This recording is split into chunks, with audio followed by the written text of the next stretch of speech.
अस्सलाम वालेकुम viewers. Mohammad Sadat Mansoor the Tradepedia से। आज की इस वीडियो में हम देखेंगे कि गोल्ड की फंडामेंटल्स और टेक्निकल लेवल्स कौन से हैं जिन पर आज हम ट्रेड कर सकते हैं। आज एशियन सेशन में गोल्ड ने एक नया ऑल टाइम हाई लगाया है जिस 4600। और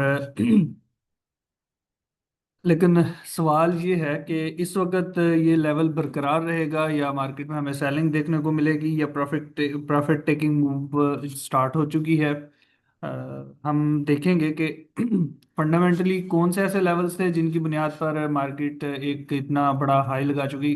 जो लास्ट फंडामेंटल ओवरव्यू था हमारा और जो फोरकास्ट थी उसमें मैंने बात की थी कि अगर डेली की क्लोजिंग होगी 4500 से ऊपर, डे की क्लोजिंग कैंडल हो गई तो हमारा जो नेक्स्ट टारगेट है वो 4550 और 4600 होगा।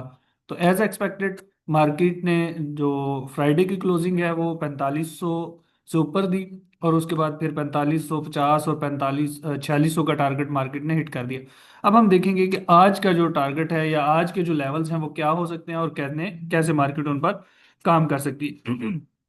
इस वक्त जो सबसे अहम फैक्टर है या जो सबसे अहम फंडामेंटल है वो जियोपॉलिटिकल इश्यूज हैं। उसमें मशरक़ वस्ता में ईरान में इस जो यूएसए की मिलिट्री ऑपरेशंस हैं या उन पर जो बात हो रही है या उसके हवाले से जो इनकी डिस्कशंस हो रही हैं वो एक हॉट इश्यूज हैं।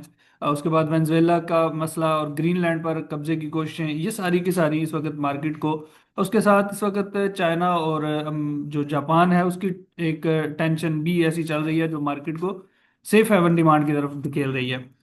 और इस वजह से मार्केट जो है वो रिस्क ऑफ मोड में है। तो रिस्क ऑफ मोड का मतलब क्लियर है कि जब इन्वेस्टर जो है वो रिस्क लेना नहीं चाह रहा। गैर यकीनी कंडीशन भी है। और दूसरी तरफ अगर हम देखें तो फेड के रेट कट की तो भी मार्केट में मौजूद हैं और मार्केट इस वक्त तकरीबन यकीन कर चुकी है कि दो रेट कट्स इस साल में होंगे। नॉन फार्म पेरोल भी 50,000 से कम आया है, तो ये भी कमजोरी शो कर रहा है कि यूएस इकोनॉमी जो है वो कमजोर है और इस वजह से इन्वेस्टर ने स्टॉक्स से निकला और गोल्ड की तरफ आया है। ये हम भी जानते हैं कि जो इस वक्त कंडीशन है कि फेड पर दबाव भी है और फेड रेट कट भी करेगा, तो इंटरेस्ट रेट जब भी कम होगा होता है तो गोल्ड जो है वो बाइंग की पोजीशन में जाता है और उसमें सेफ हेवन या इन्फ्लेशन हेज के तौर पर भी कंसिडर किया जाता है और सेफ हेवन डिमांड भी है और डीवैल्यूएशन ऑफ मनी के अगेंस्ट भी ये काम करता है। अगला जो बड़ा डाटा है जो इवेंट है वो यूएस सीपीआई है, और अगर इन्फ्लेशन डाटा कम आता है तो फिर हम देख सकते हैं कि मजीद जो गोल्ड है उसमें मजीद बाइंग हमें नज़र आ सकती है। और अगर तवक्को से ज़्यादा आया सीपीआई तो फिर हमें पुल बैक नज़र आ सकता है। अगर हम इस वक्त चार्ट की बात करें तो मैं आपके साथ चार्ट पर कुछ लेवल्स भी हम डिस्कस कर लेते हैं चार्ट पर। इस वक्त जो हमारे पास कुछ ओवरव्यू है या मार्केट की जो कंडीशन है वो कुछ इस तरह है कि मार्केट इस वक्त ट्रेड हो रही है 4574 पर। और मार्केट के कुछ जो हमारे पास इंपॉर्टेंट लेवल्स हैं उनमें जो सबसे फौरी तौर पर हमें सपोर्ट मिल सकती है वो 4565 का एरिया है, जो हमें फौरी तौर पर सपोर्ट का एरिया, या हम 70 के एरिया से भी बाइंग की अपॉर्चुनिटीज़ को अगर गेन कर सकते हैं तो वो अच्छी अपॉर्चुनिटीज़ बन सकती हैं। और फिर हमारा जो टारगेट है, पहली हर्डल उसमें 4585 आएगी, लेकिन जो अगर ये एरिया ब्रेक होता है तो 4500 और फिर 4600 और फिर 4620 का एरिया हमें नज़र आएगा टारगेट।